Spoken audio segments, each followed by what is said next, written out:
Selamat tengah malam kepada pendengar Misteri Jam 12.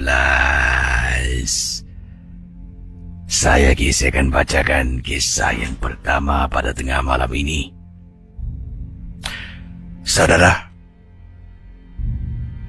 kisah yang ingin saya ketengahkan ini adalah pengalaman daripada seorang pendengar kita yang bertugas sebagai seorang jururawat di Singapura. Namanya Imran. Begini pengalaman yang diceritakan di sini. Saya adalah seorang jururawat gizi. Bertugas di salah sebuah hospital, di sebuah ward. Dan kebanyakan pesakit-pesakit dalam ward ini adalah mereka yang sudah berusia. Pesakit-pesakit yang dah lanjut usia ni, mereka mempunyai pelbagai karina. Kalau yang muda, senang. Yang lebih dewasa, pakcik, makcik, ada yang sampai pangkat datuk dengan nenek, mempunyai karina yang berbeza-beza. Kalau mereka tak nak, macam mana punya pujuk pun, mereka tetap dengan pendirian mereka, mereka tetap tak nak melakukan perkara itu. Misal kata, "Cik, jangan gerak-gerak. Duduk kat katil. Kena tunggu 3 jam. Ubat habis, nanti baru boleh." Tetap berdegil ke si. Dia akan bangun, dia akan bergerak sana sini jalan. Susah kadang-kadang. Dengan yang muda-muda ni kita faham. Kita boleh cakap, dia faham. Tapi yang lebih dewasa ni lah agak sukar. Kadang-kadang kena gunakan cara pujuk, bercakap baik-baik.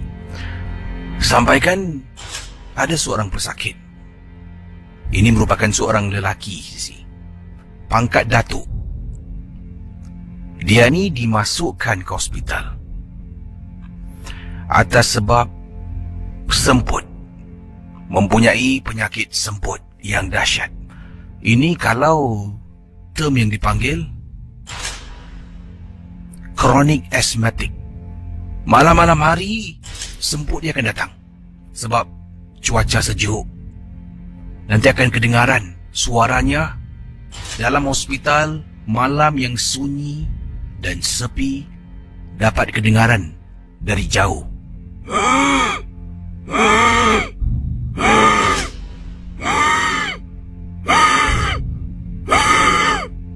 Suara dia tarik nafas semput.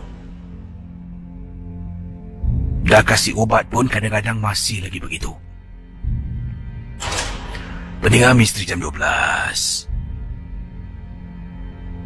Dipendekkan cerita saya, tak perlulah panjang. Saya direct to the point.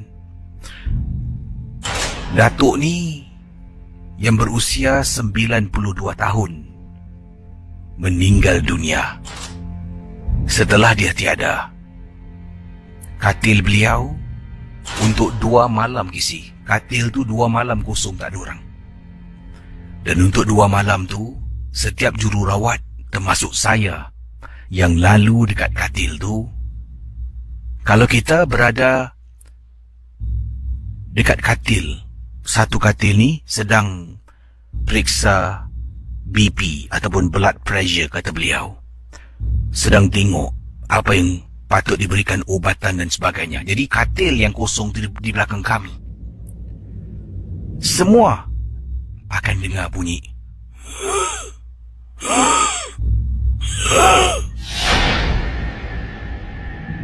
2 malam saja. Para jururawat yang bekerja waktu malam berkongsi pengalaman mereka. Malah benda tu serupa. Hanya pada waktu malam akan kedengaran. Sampaikan ada pesakit baru masuk ward hospital. Kalau lelaki, semuanya lelaki. Saya dapat panggilan daripada salah satu katil. Seorang lelaki Melayu, berusia dalam 50 lebih tahun. "Nak, pakcik, nak minta tukar katil boleh tak?" "Kenapa, cik?" "Tak boleh tukar, cik. Sekarang hospital ni dah penuh. Tengok pakcik, dekat tepi koridor tu pun ada satu katil tengah tunggu. Tak boleh lah nak. Pakcik tak boleh tidur. Tak tahulah siapa yang bunyi berdengkur ni. Kuat sangat. Berdengkur? Tak ada orang berdengkur pun, cik. Sekarang tak ada. Nanti bila kau jalan aku dengar. Kemudian pakcik tu buat bunyi kisi. Macam tu bunyi dia. Saya tak boleh tidur lah kalau bising-bising macam ni. Boleh tak suruh dia bangun ke, kejutkan dia ke, betulkan bantal ke? Kisi dalam ward tu cuma ada 4 katil. Semua katil penuh. Dan semua katil yang penuh ni, 1 belum tidur, sedang baring, 2 dah tidur, tapi langsung tak dengar mereka berdengkur. Orang kalau tidur berdengkur, dia konsisten kisi. Saya masuk ataupun saya keluar, saya ada ataupun saya tiada, tetap dia berdengkur. Tak apa, cik. Nanti kalau dia berdengkur lagi, pakcik tekan butang ni, saya datang, ya. Betul ke tak boleh tukar bilik? Minta maaf, cik. Kalau ada, saya kasih pakcik. Buat masa ni memang tak ada. Saya pun keluar kisi daripada ward.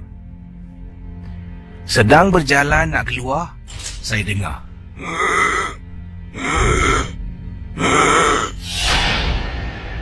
Nak. Dengar tak? Saya pusing belakang. Kisi, bunyi sama yang dibuat oleh arwah seorang datuk berusia 92 tahun yang meninggal, Kisi. Yang saya katakan tadi, penyakit kronik asmatik. Bunyi itu kadang-kala kedengaran. Sampaikan kalau mereka yang berada di katil yang sama seringkali mengadu bunyi bising, bunyi orang berdengkur. Tapi sebenarnya itu bukan bunyi orang berdengkur. Sebenarnya itu adalah bunyi orang semput. Masalahnya, dalam bilik tu semua, dalam ward tu semua, tak ada seorang pun yang dimasukkan ke hospital kerana sakit semput. Merupakan hasil kiriman email daripada pendengar Ria yang bernama Arif. Dan di sini Arif ingin berkongsi tentang pengalamannya ketika beliau bertugas sebagai seorang jurutera di atas kapal kontainer 21 tahun yang lalu.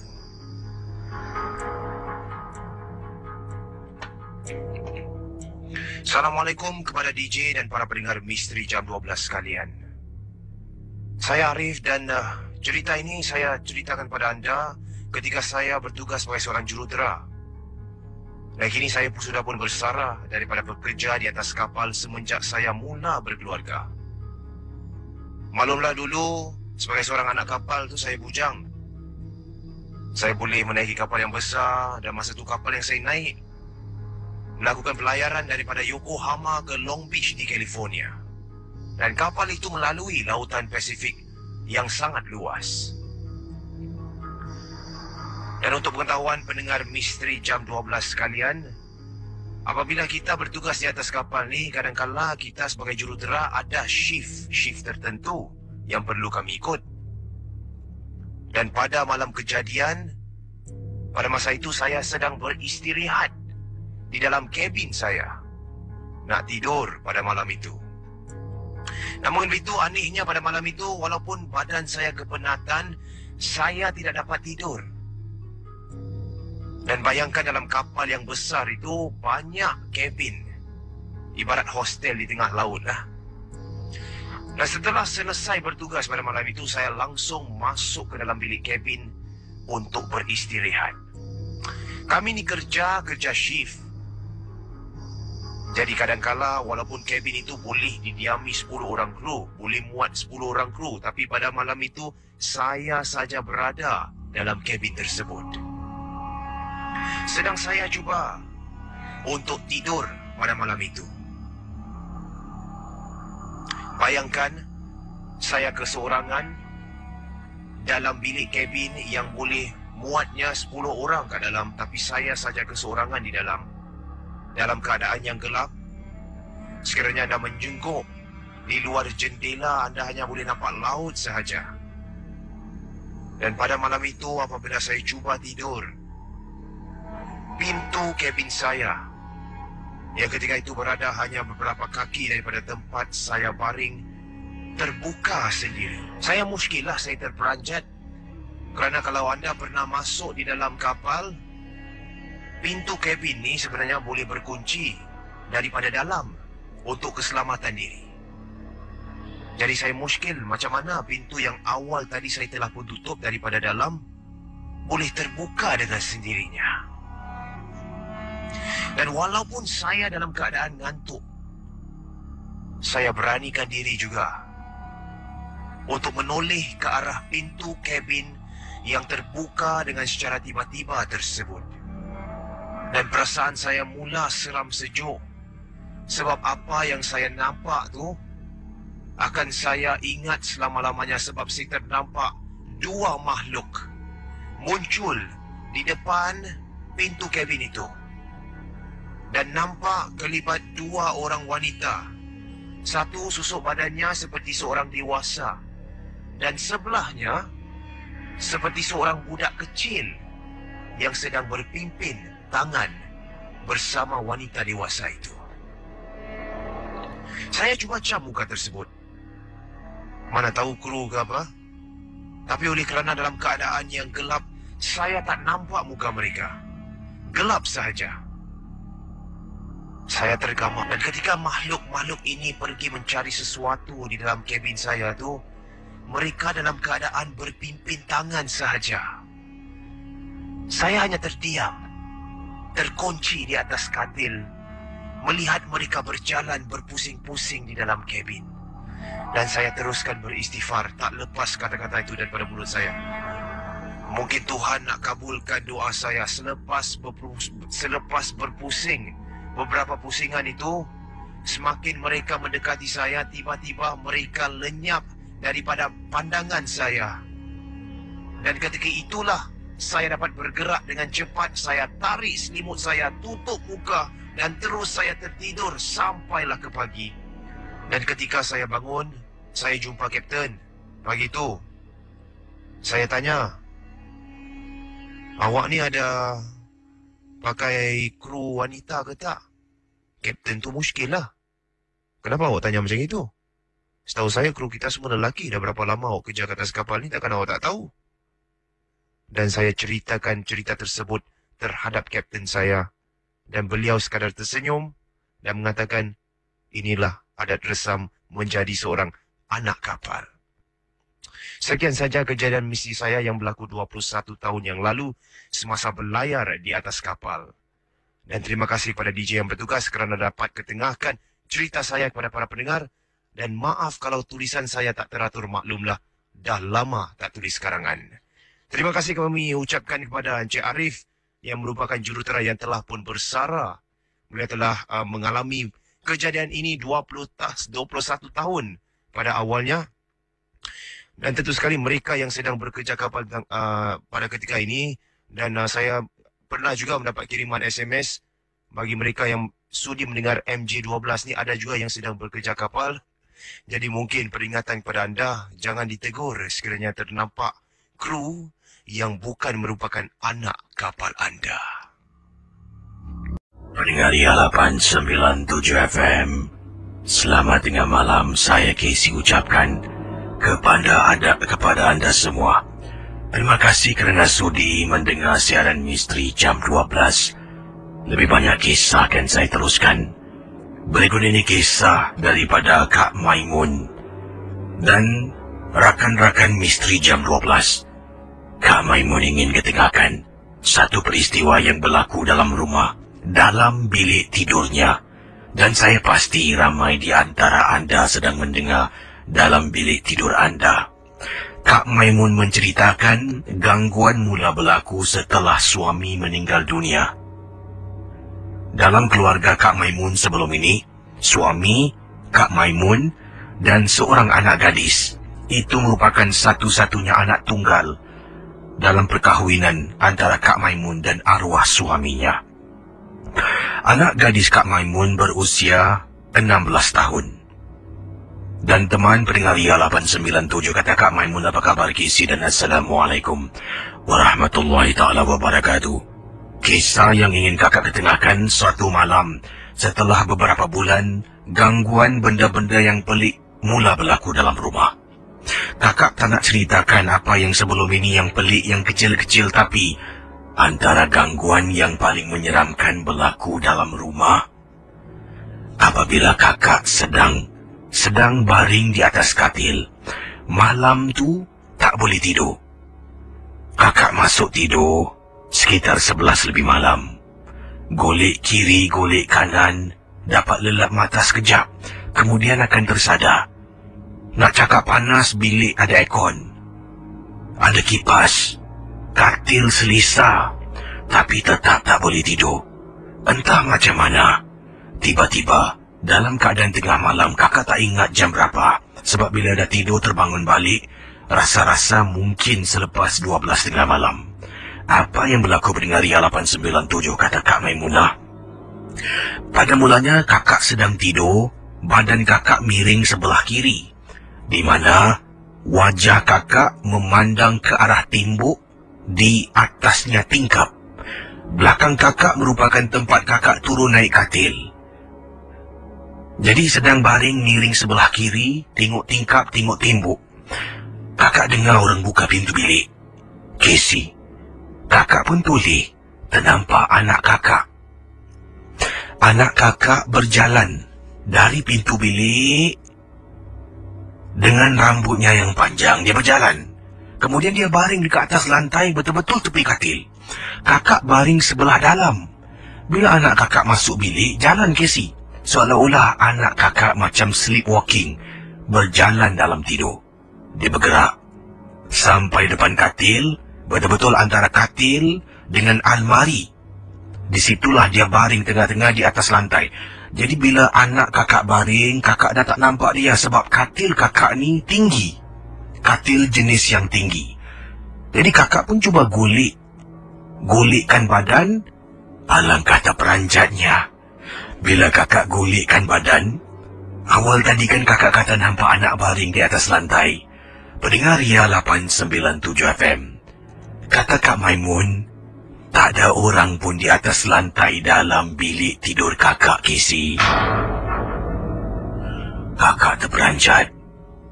Malam tu barulah kakak tahu kenapa tak boleh tidur. Rupa-rupanya ada benda yang mengganggu ketenteraman jiwa kakak. Kakak bangun dari katil, angkat bantal, pergi ke bilik anak, tengok anak kakak sedang nyenyak tidur di atas katil.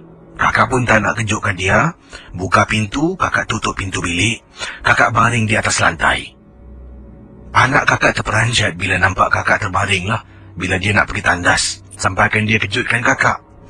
Kakak terbangun dan kakak kata dalam bilik panas, tak boleh tahan. Tapi Casey, sebenarnya dalam bilik ada aircon. Tak tahulah anak boleh terima atau tidak alasan yang kakak berikan. Terima kasih. Selamat tengah malam dari Kak Maimun, Casey. Pendengar Ria 897, saya akan teruskan dengan kisah-kisah misteri anda. Dan kita akan terus dengan kisah selanjutnya. Kisah yang kedua akan saya bacakan. Rakan-rakan MJ12, kalau anda rasa takut, anda boleh matikan suara radio anda. Pengalaman kalau tadi dari Kak Maimun.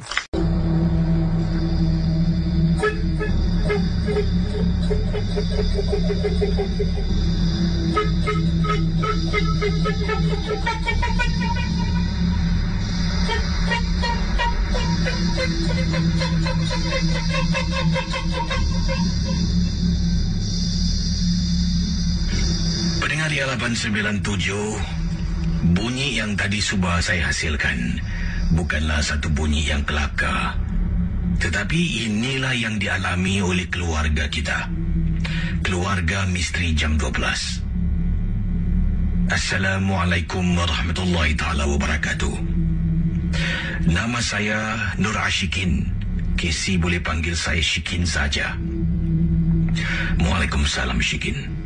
Pengalaman yang saya ingin berkongsi pada Casey dan juga pendengar Misteri Jam 12 berlaku di seberang tambak. Lebih kurang sebulan yang lalu, Casey. Sebulan yang lalu. Pada bulan September juga, kami telah pun balik kampung ke Malaysia.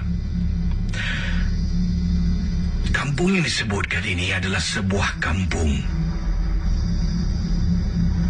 di kawasan Parit Batu.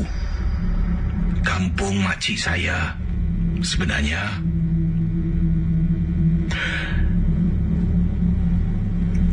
suami kepada makcik saya meninggal dunia bila mendapat berita ramai keluarga di Singapura.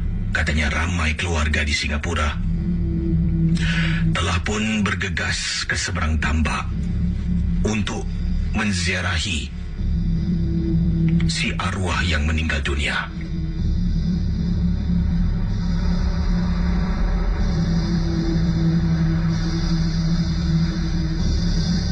Jadi pendengar Ria 897, kisah yang diceritakan oleh Nur Ashikin ataupun Shikin nama ringkas. Bila sampai di kampung, kelihatan banyak kenderaan, ramai orang. Kami dapat berita itu sekitar pukul 10 malam.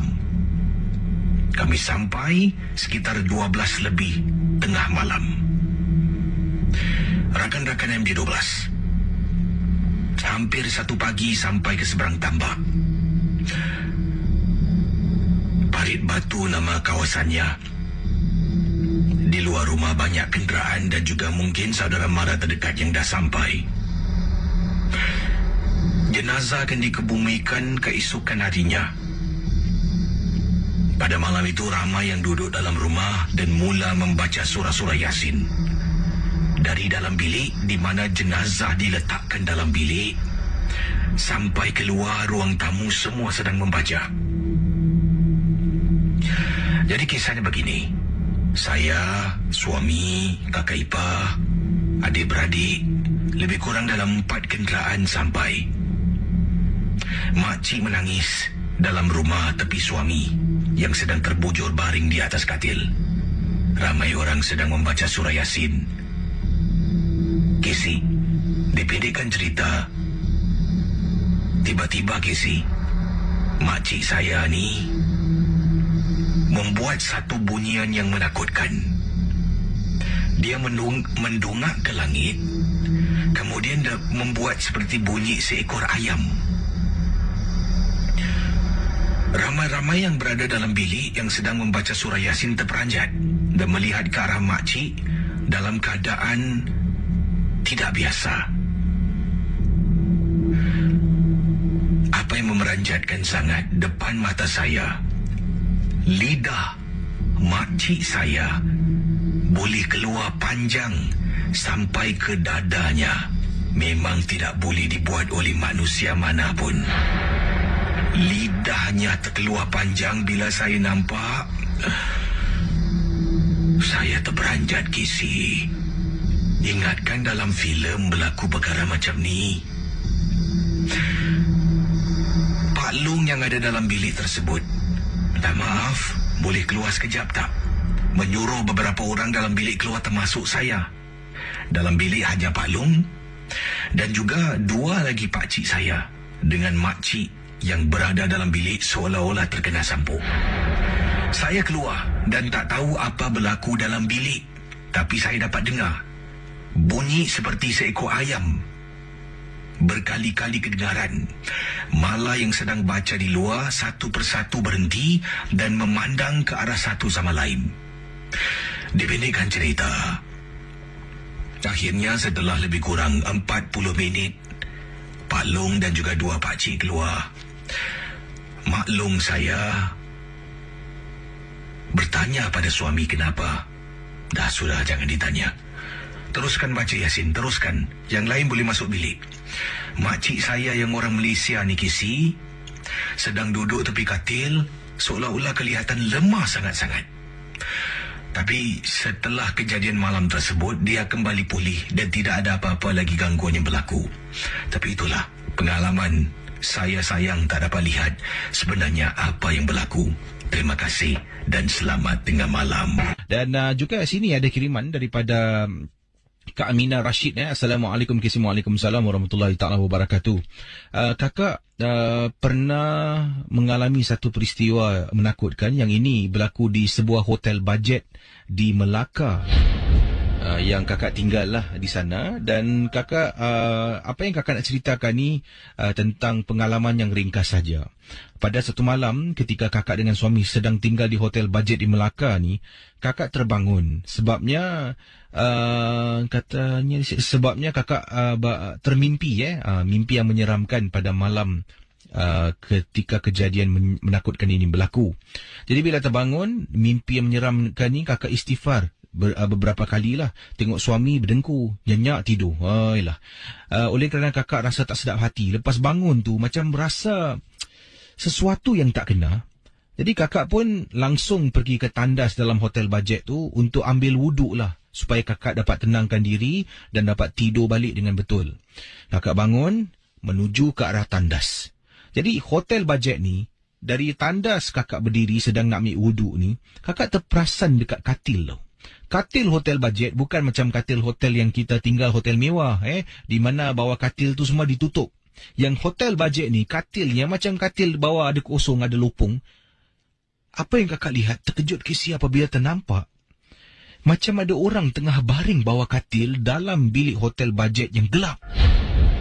Kakak buka paip air tengah mengalir ni, tengah ambil wuduk. Bismillahirrahmanirrahim. Jadi terperasan dekat bawah katil. Dan bila kakak tengok, nampak orang, kakak terpekik sekuat-kuatnya kisi. Pendengar Ria 897. Suami kakak daripada tidur nyenyak berdengkur terbangun. Tanya pada kakak kenapa, apa yang berlaku. Kakak tak boleh berkata apa-apa. Kakak cuba keluar dari tandas, tenangkan diri, masuk balik dalam tandas, ambil wuduk. Lepas ambil wuduk, dah bangun ni, kakak solat. Solat untuk tenangkan jiwa perasaan yang tengah takut. Sambil solat tu, sebelum solat tu, kakak kata pada suami, tolong buka lampu dan temankan saya nak solat sekejap. Suami pun buatlah apa yang kakak minta. Selepas solat, kakak tak tidur tutup lampu sebab takut. Suami dalam hanya beberapa minit kisi dah masuk alam mimpi balik. Kakak cuba dan cuba, akhirnya tidur dan takkan lagi duduk dekat hotel bajet. Terima kasih dan selamat tengah malam.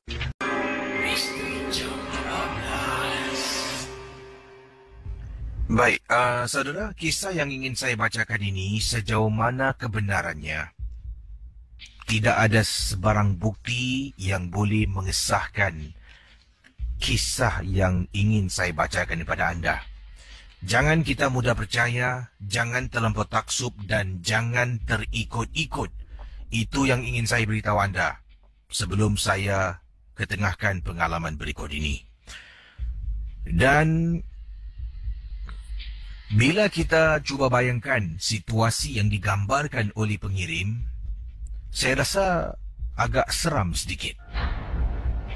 Ini akan berlaku katanya, akan berlaku. Saya tak tahulah sejauh mana benar, ya. Sekali lagi, jangan terlampau terikut-ikut. Dan kisah ini berlaku di Singapura. Akan berlaku kepada orang-orang berikut ini. Satu, akan berlaku kepada orang yang baru saja dalam rumah tu ada kematian. Kematian ahli anggota keluarga. Yang kedua, akan berlaku kepada orang yang baru saja balik daripada menziarahi orang yang meninggal dunia. Akan berlaku pada dua golongan berikut yang tadi disebutkan. Yang ini kiriman daripada Kak Mona. Assalamualaikum para pendengar Misteri Jam 12. Waalaikumsalam. Kakak ingin ketengahkan satu pengalaman dan kakak rasa ada baiknya kakak berkongsi dengan pendengar Misteri Jam 12 yang lain yang berada di Singapura. Waktu tu kakak baru sahaja kehilangan ibu tersayang yang telah pun meninggal dunia akibat usia yang dah pun senja. Ibu kakak meninggal pada usia 72 tahun. Setelah selamat dikebumikan, kita pun balik ke rumah. Dalam rumah tu, kakak sebelum ini tinggal bersama dengan arwah ibu. Kakak katanya Kak Mona, dan juga adik kakak seorang ni. Kakak dah berpisah dengan suami agak lama. Anak-anak pun ikut suami. Suami dapat hak penjagaan. Casey, apa yang kakak nak ceritakan ni memang memeranjatkan. Pada malam hari, setelah selamat dikebumikan arwah ibu kakak, dalam rumah adik kakak tengah tidur dalam bilik dia, kakak di ruang tamu sedang duduk sambil menonton TV pada malam yang disebutkan setelah dikebumikan pada petang hari. Setelah balik tu, macam-macam lah kita buat. Majlis tahlil, pada waktu maghrib bacaan Yasin, dan malam tu kakak berehatlah untuk tenangkan diri. Itu pun kakak duduk depan TV tengok kakak. Sebabnya duduk termenung teringatkan arwah mak yang telah pun meninggal, arwah ibu kakak yang telah pun meninggal dunia. Tahu-tahu pintu rumah kakak diketuk Casey pada malam itu.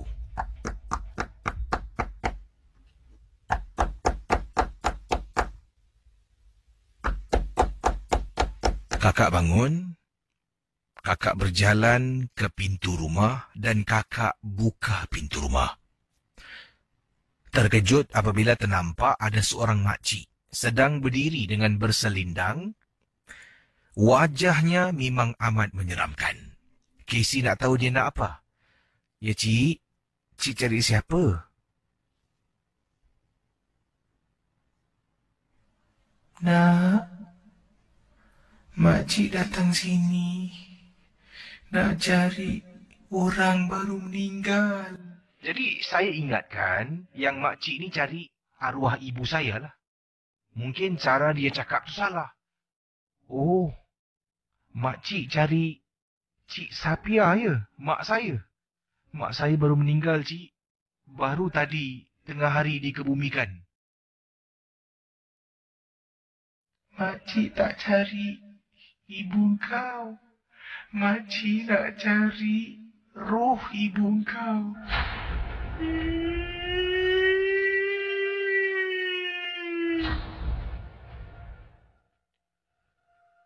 Saya, Casey. Tutup pintu. Amira! Amira! Saya tutup pintu rumah saya. Saya pusing sambil berjalan. Saya panggil nama adik saya, Amira, Amira.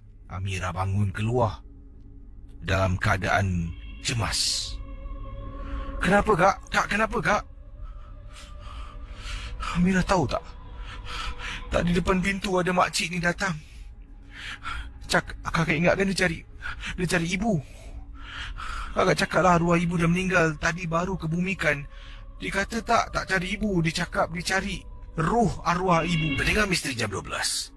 Lat beberapa minggu, seorang kenalan kakak terkena gangguan yang sama. Dia ceritakan pada kakak ada makcik ni datang. Ketuk pintu, dia buka pintu pada waktu malam. Depan suami katanya dia cari. Cari apa? Dia cari roh orang meninggal. Suami kawan kakak ni tiba-tiba terperanjat. Suruh isteri tutup pintu. Isteri tutup pintu.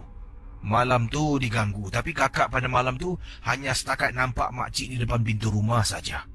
Dan setelah mendengar dan juga kakak sendiri yang mengalaminya, kakak rasalah makcik ini akan pergi rumah ke rumah orang yang meninggal dunia dan mungkin mencari roh yang ada masih lagi belum tinggalkan rumah tersebut. Tak tahulah, Casey. Supaya berhati-hatilah kalau nampak seorang makcik berselindang, nanti dia akan cakap nak cari arwah. Kita ingatkan dia datang ni nak jumpa dengan si arwah. Yelah sebagai seorang teman, tapi bukan Casey. Terima kasih dan selamat tengah malam. Itu dia kisah sebab tu saya beritahu anda jangan mudah percaya dan jangan terikut-ikut ya dengan apa yang diketengahkan dalam MJ12. Baik, sebelum tu ada kiriman yang saya ingin bacakan. Mungkin ada di antara anda pernah mendengar kisah ini, tapi ini agak serupa yang pernah dikongsi sama. Terima kasih saya ucapkan kepada Encik Wahid Sulaiman yang berkongsi keratan yang beliau ada terbaca. Dan di sini dikatakan seorang lelaki warga Cina telah pun dikahwinkan dengan pasangannya. Dan apa yang menarik tentang kisah ini, pasangan yang dikahwinkan kepada lelaki ini, wanita itu sebenarnya telah pun meninggal dunia. Dalam keratan akhbar ini mengatakan, ibu kepada wanita yang dah meninggal dunia ni rasa terkilan sangat-sangat untuk melihat anak gadisnya berumah tangga setelah anak gadisnya terlibat dalam satu kemalangan. Setelah itu ibu dan ayah kepada wanita yang telah pun meninggal dunia ini menyimpan anaknya, menyimpan anaknya dengan bahan-bahan pengawet di dalam rumah mereka. Malah ibu dan ayah yang kaya raya inilah telah pun pergi ke jalan-jalan dan berjumpa dengan setiap lelaki yang beliau temui.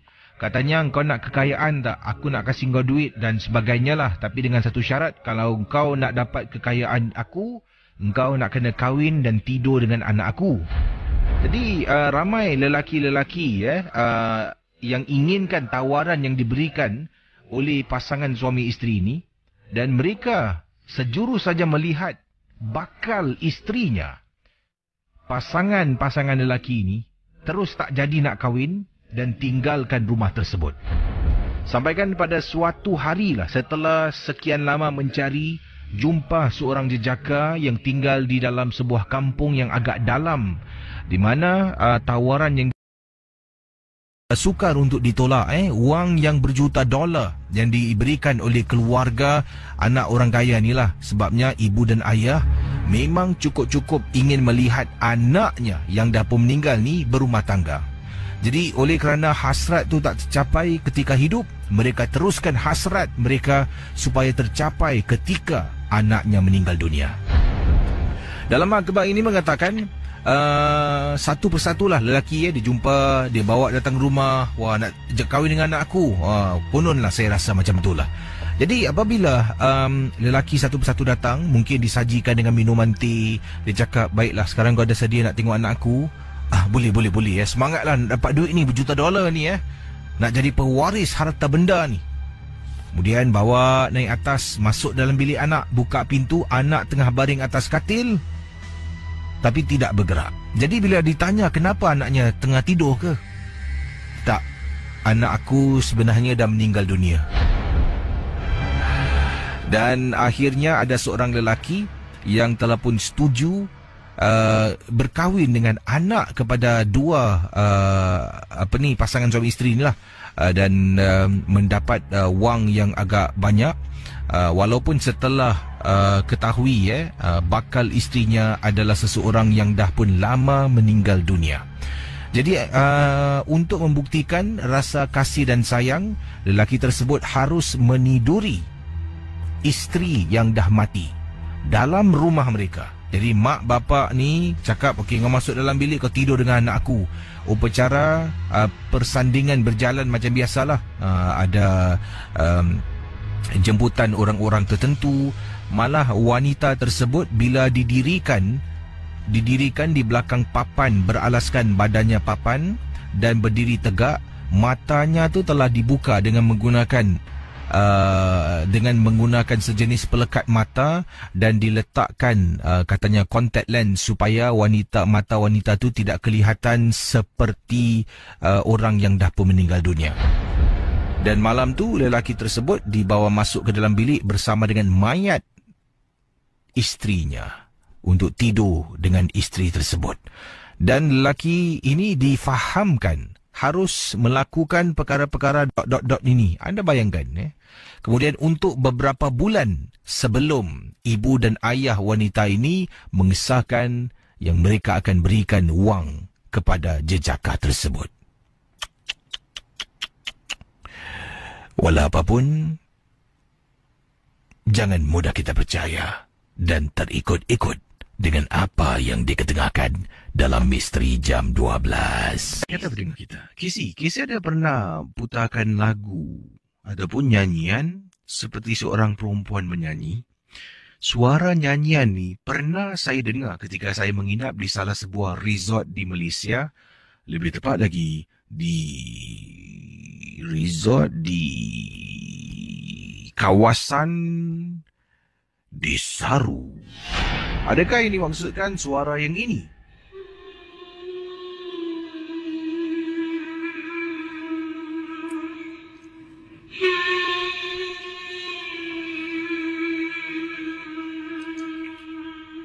Ataupun suara yang dimaksudkan suara ini?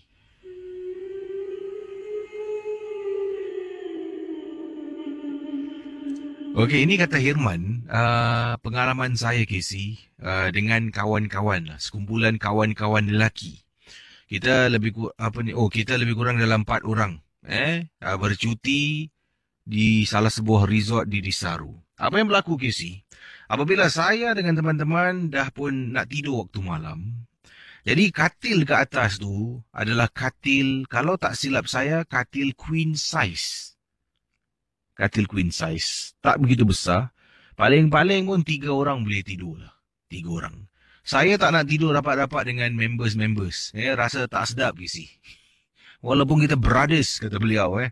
Saya action. Mereka tidur atas, saya kata, tak apa, korang tidur. Aku tidur kat bawah sofa. Saya pun turun bawah, tidur sorang-sorang dekat sofa. Tengah tidur Casey. Member kat atas ni. Dengar suara orang menyanyi sama macam sound effect yang Casey putarkan.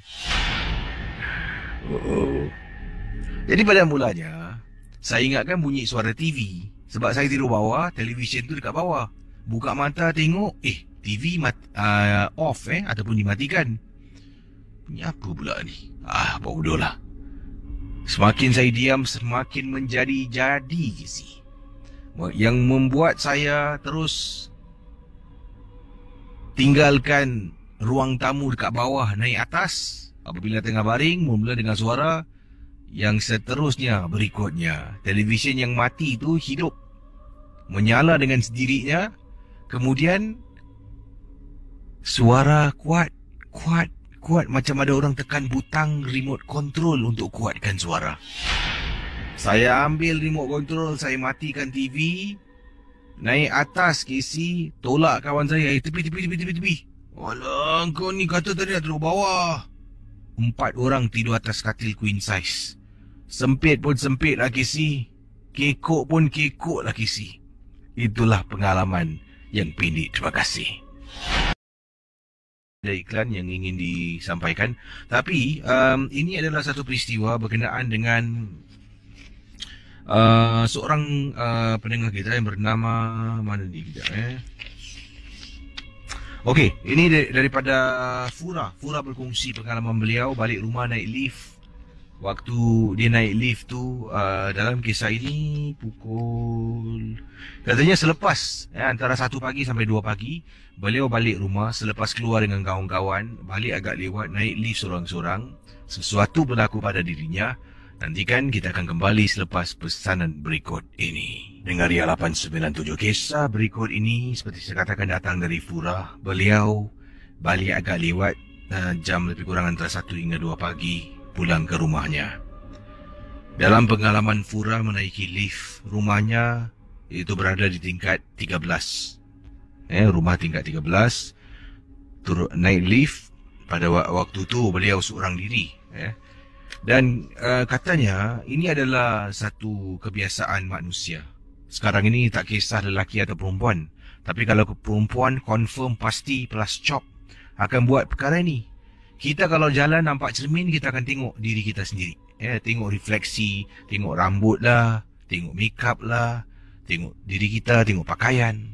Begitulah dengan saya. Saya balik jam 1 lebih pagi, masuk dalam lift, pintu tutup, dah tekan tingkat 13. Dalam perjalanan dalam lift tu, sebelah kiri dengan kanan, ada besi Itu besi sebelah kiri dengan kanan, ibarat seperti cermin yang nampak refleksi. Jadi, saya ni, kata Fura, sedang bermain dengan rambut saya. Sebabnya awal tadi, saya baru saja rebond rambut. Jadi tengah pegang rambut lah, daripada atas kepala saya pegang, tarik bawah rambut, tarik Tiba-tiba sedang saya berbuat demikian beberapa kali, katanya dia tarik atas, tarik bawah, tarik sampai ke bawah sampai ujung rambut. Tarik lagi atas, bawah, tengoklah tengah betulkan rambut, tengok parting, tengok rambut saya yang panjang dah ribbon ni. Saya perasan, saya tarik rambut. Kenapa rambut aku panjang sangat ni? Casey, sebenarnya pada waktu itu rambut saya melepasi bahu hanya lebih beberapa sentimeter saja. Tapi dalam lift, bila saya tarik rambut saya, ia seolah-olah hampir sampai bahagian setengah tubuh saya, Casey. Tengah tarik, saya tengok sendiri terperanjat. Rambut hitam sama, tapi kenapa sampai bahagian setengah tubuh? Pendengar Misteri Jam 12. Dalam masa yang sama bila saya terperanjat sebab tengok rambut panjang, saya terkejut dan tercungap-cungap saya dibuatnya kerana terperanjat. Kemudian bila saya pusing lagi dan saya tengok rambut saya dah kembali tempat biasa. Adakah saya hayal? Ataupun apa yang telah pun terjadi? Jadi sampai tingkat rumah saya. Daripada balik happy-happy, nak mandis dan juga salin pakaian, tidur, balik dah tak boleh Casey. Dah rasa takut dan seram sangat-sangat. Jadi akhirnya sampai rumah, seperti dikatakan tadi, saya mandi, bersihkan diri. Kemudian saya keluar. Keluar daripada tandas, masuk ke dalam bilik, salin pakaian. Jadi bila saya berada depan cermin, sebab awal tadi, bila saya keluar tu, saya dah ribbon rambut. Jadi saya, katanya Fura, duduk depan cermin, masih bermain dengan rambut lagi Hampir-hampir jam 2 pagi. Tengah tarik rambut, tarik rambut, tarik rambut. Tarik rambut ni, tarik rambut saya masih sedikit sahaja melepasi bahu. Tarik, okey. Kemudian tarik lagi rambut, kiri kanan tarik, okey. Tiba-tiba bila saya sedang tengok cermin, saya nampak Casey macam ada tangan dekat celah rambut, tarik rambut saya, tarik. Tangan siapa tu? Casey, tangan tu menjelma dalam beberapa saat. Tapi saya boleh rasa ada tangan orang yang masuk celah rambut saya dan tarik rambut saya dari atas. Setengah jalan bila saya perasan dia berhenti dan hilang. Casey, tu tangan siapa, Casey? Saya bila nampak perkara tersebut tanya dalam hati, tangan siapa tu? Kemudian saya terpekik sekuat-kuatnya. Malam tu adalah malam paling menyeramkan dalam hidup saya.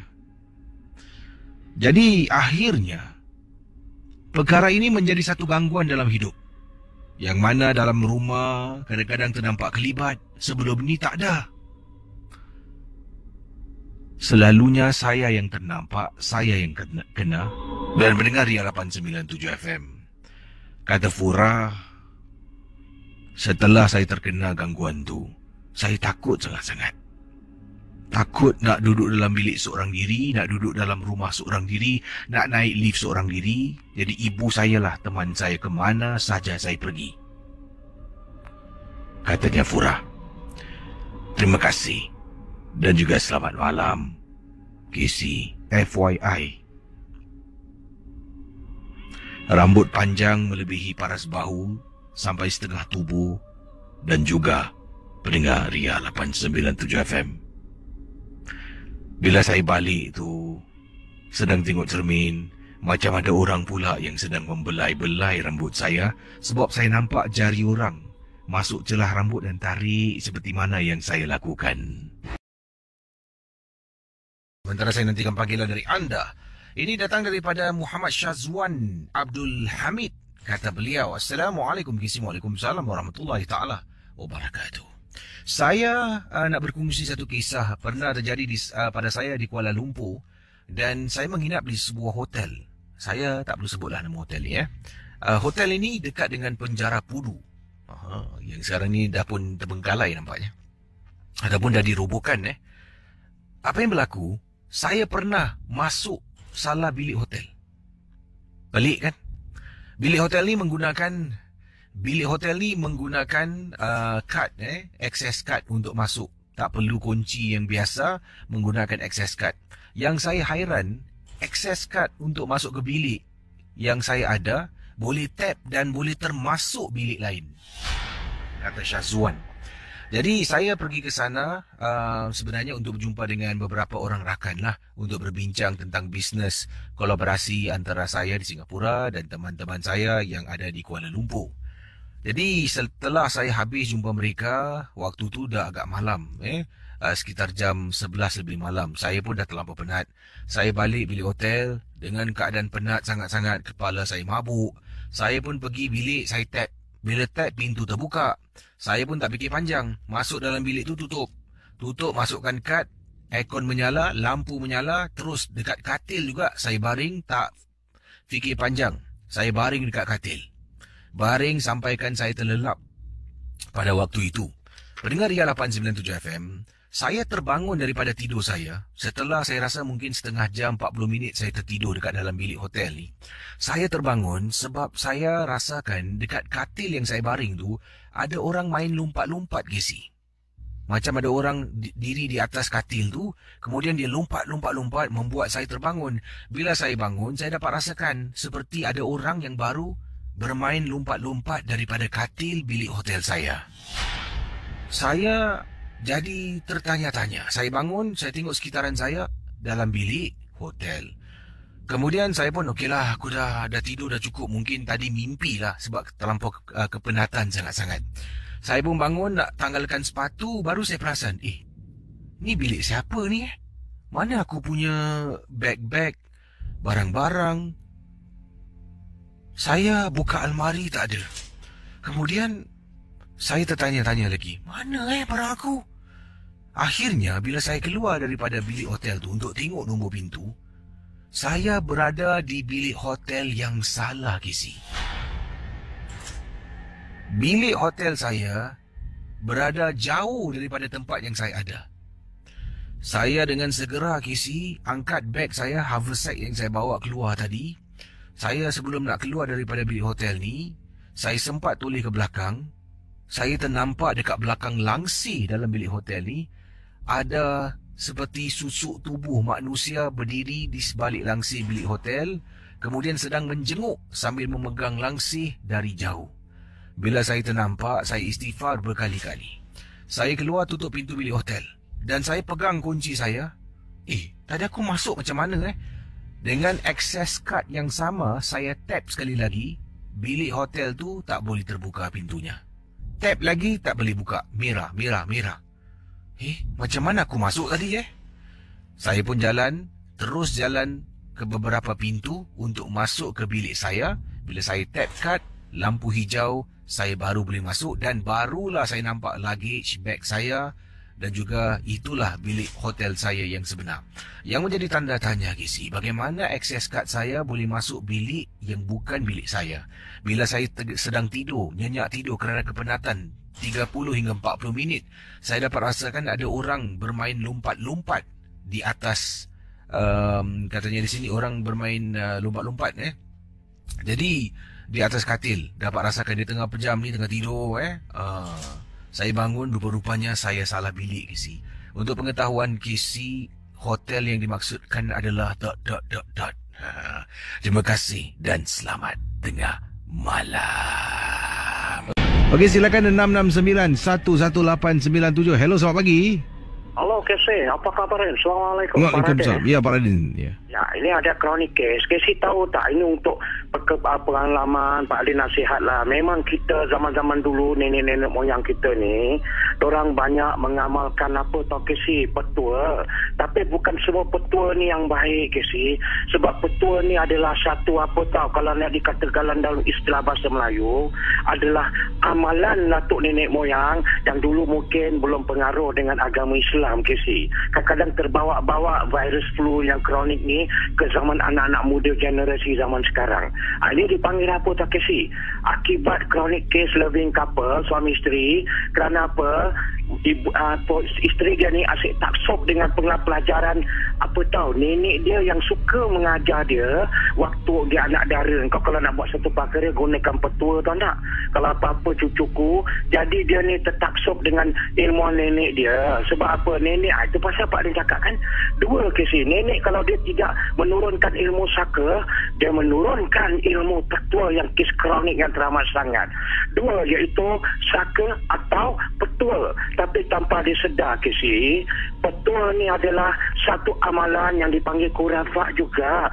Dia bukan syirik ke sih, tapi dia telah kita mentaksubkan sesuatu keyakinan, iaitu dengan petua ni akan mewujudkan benteng yang lebih kuat dari kuasa Allah Ta'ala. Astagfirullah, kenapa korang jadi begini ni? Sedih betul aku. Jadi apa nak buat? Para dia cakap ikhlas. Jadi ini Casey, ni lepas Pak Din ubat ni, baru dia mengaku, dia cakap dekat telefon sama isteri, dia cakap, Pak Din, saya selalu suruh isteri suami saya, kalau nak tidur bang ikut betul. Tapi yang kau ni, Pak Din cakap dengan dia lah, kau ni heran, kau sayang suami kau, tapi yang kau nak ajar kau, orang kata suami kau kan captain of the ship, yang kau nak remote control suami kau apa asal? Ajar dengan dok betul. Akhirnya suami kau pandang kau sayang tau, dia pandang kau bini, dia dengar cakap suami isteri dia, tengok alamak sayang betul suami. Macam Casey dengar cakap isteri Fizao kan, pasal Fizao baik dengan kau, sayang kau. Jadi apa terjadi? Tapi sayang pun seorang suami, tapi jangan boleh kalau isteri, walaupun suami kau sayang, tapi janganlah kau mengajarkan ilmu petua taksub yang kau amalkan waktu yang kau selalu dah menjiwai dengan nenek kau, iaitu arwah nenek dia kesayang. Yang dia dalam waktu dia anak dara, dia suka singgah rumah nenek dia, tidur rumah nenek dia lah. Ini ibu dia pemak gitu. Tapi dalam gitu rupanya nenek ni banyak mengajar di ilmu. Tanpa dia sedar nenek ni, apabila dia mengajar petua ni, itu salah satu ijazah, satu menurunkan ilmu kepada perempuan ke si. Dan anak dia anak dara perempuan, pada umur 16 nenek dia dah ajar dia lah, dia cerita. Tapi ini yang Pak Din cerita kembali kepada kronik kes, apa sebab Pak Din tak galakkan petua ni diamalkan dalam zaman keislaman kita. Sebab Islam tu is great, you see. Pasal apa? Dia mengajar kita tauhid hanya kepada Tuhan yang satu, Allah Ta'ala lah sayang. Tapi satu, terjadilah apa tak kisi. Setiap hari dia suruh tepuk bantal. Apabila bantal bang, kita kadang-kadang jangan pakai time clock bang, jangan pakai watch kita petang ke alarm clock, kita pakai macam nenek ayah sayang nenek tahu, dia pesan selalu ikut petua. Apa tak kasi? Diorang suami isteri ni .com dengar cakap pula petua nenek dia, kerana bini dia berpasal gara-gara isteri yang dia sayang ni suami ikut. Bang, 3 kali tepuk bantal, apa tahu dia sebut, aku seru bantal tepuk apa dah, kejut aku pukul 5. Bantal aku seru, kejut kau aku pukul 5. Jadi dua-dua sebut samalah bang, sebut bang, bantal aku seru, kejut aku pukul 5 katakan. Begitu dia menyeru menggunakan petua untuk menyeru bantal tu. Tapi tanpa dia sedar Casey, seruan yang kita seru ni bukan mengundang bantal, tapi mengundang alam gaib yang telah dikatakan .com, .pelunggu ke .nonsense setan ke alam penduduk yang lain yang mengejut dia Casey. Setiap malam isteri cakap bila dia amalkan gitu, dan suami, kalau tak isteri atau suami, ada orang yang kadang-kadang orang kata apa tak, cuit-cuit kaki dia atau cuit-cuit telinga dia, tak sadarlah pukul 5. Dekat bang, sekarang pukul 5 kita sadar bang, tapi kenapa pula bukan bantal ni yang kejut kita, tapi macam ada benda yang mencuit kita bang ini sebab Casey, apa ilmiah seruan kita di waktu malam, mulut kita ni bahaya Casey. Pasal mulut ni janganlah mengamalkan petua-petua seperti gini, sebab benda halus ni diorang ada .com, .telinga, diorang pun ada hearsay evidence juga, ada apa tu proven evidence. Kau cakap aku ada hearsay evidence, aku ada proof, kau ada proof, kau cakap gini. Jadi dia meniru, dan dia yang menjalankan benda halus ni Casey. Dia telah apa tahu, seruan petua bantah-bantah kejut aku pukul 5 ni, aku seru semangat kejut aku pukul 5, rupanya telah mengundang alam gaib yang datang, yang mungkin telah dipuja tanpa Casey tahu tak, bila dia memuja seru-seru dengan begitu, tanpa dia menggunakan kalimah yang ditauhidkan dengan awalan bismillah, terjadilah anything got to do without the power of kalimah punya recitation, pembacaan akan mengundang benda-benda yang kronik.com.nonsense. Dan akhirnya Pak Din cakap ikhlas, setiap malam suami isteri ni diganggu. Bila dia tak bikin itu petua pun, 5 pagi pun dia akan dikecut, dia akan dicuit. Tapi bila dicuit, akhirnya mereka dah jadi satu trauma.com dah penakut. Dia cakap, Pak Din, saya telah diganggu setiap malam. Pak Din cakap, kenapa kau diganggu? Sebab inilah punca isteri saya mungkin pada hari-hari mengajar. Kau tahu tak, kau sayang isteri kau. Memang kau tahu kau sayang siapa, tak sayang isteri. Tapi Pak Din cakap, ikhlas. Walaupun gini, tapi kau mesti jangan ikut. Tidak, dia cakap, bang, kalau abang tak ikut saya punya petua, hari dia tak payah tidur dengan saya lah, make love dengan saya. Tengok, astagfirullahaladzim, isteri ni tengok kerana kau tak sokkan cucu nenek kau punya ajaran, yang kau threaten pula bini kau, laki kau, kalau tak ikut petua suruh-suruh bantang, kau tak nak tidur, kau tak nak bermesra lah. Mak sedih betul. Kenapa kau gini hanya betul lah. Tapi lepas tu Pak Din bantu. Tapi rupanya Casey setiap malam, setiap subuh, orang kata akan benda yang akan mencuit-cuit dia suruh bangun, Casey. Ini punca daripada apa tahu? Sebab seruan suara. Setiap seruan suara kita ni, Casey, dua. Suara kita mengingat, memohon pada Allah Ta'ala, akan datanglah hidayah Allah Ta'ala. Tapi kalau seruan kita tanpa menyebut nama Allah Ta'ala, seruan kepada semangat aja, akan datang mengundang.com alam raib 1001 macam kronik meraib yang menjelma, yang mengundang dan mengganggu kita kerana nama itu kau menyeru semangat tanpa menyebut nama Allah Ta'ala. Kau tak menyebut .com, lillahi ta'ala yang power tu. Dan akhirnya dia diganggu, Casey. Dan Pak Din datang, dan akhirnya Pak Din buat sesuatu lah. Pak Din tak nak sebut, tapi cerita Pak Nadir untuk pendekkan. Pak Din dah tak nak macam dulu. Takut nanti aku dengar keyboard warrior tak tahu apa, suka attack aku dekat Facebook lah. Tapi suka condemn Pak Nadir kena condemn lah. Aku sedih aku. Jadi apa terjadi, Pak Din kasih tahu doa, Pak cakap baiklah, Pak Din bantu. Pak Din pagarkan. Rupanya benda tu datang melalui tingkap, melalui pintu, dan benda ni suruhan dia tu, kasih tahu tak, setiap doa kita akan pergi ke langit. Sebab apa? Kita suruhan ni minta pada Allah Ta'ala. Tapi kalau seruan kita dengan petua akan mengundang apa tahu, akan suara kita ni kan dibawa oleh angin, Casey. Macam Pak Nadir berbual, kaya apa alam raib tak dengar aku dah berbual. Oh, Pak Nadir ada cerita kronik kes pasal aku ke apa. Dan mereka dengar, Casey. Tadi suruhan petua dia dibawa angin. Sebab angin yang lalu akan menerbangkan suara kita, Casey. That's why the voice, the echo of our voice is being carried echo by the wind.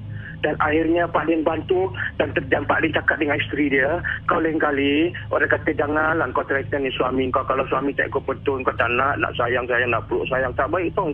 Suami si isteri kau kan surga suami kau. Pak Din, saya gurau je, tapi takkan saya tak nak peluk suami saya, kan suami saya. Tapi jangan threaten dia lah kerana dia tak nak suruh pasal nenek kau pasal. Dan akhirnya baiklah Pak Din, saya bantu Pak Din. Zaman hari ini Pak Din cakap apa saja amalan petua dalam yang dilakukan oleh nenek kita ni, janganlah kita ikut. Macam contoh petua dulu apa, datuk nenek anak tu cucu tumpah lalu. Habis .com nenek siapa, datuk nenek siapa yang datang tu, rupanya nenek unseen force pula. Tapi mereka telah disettle.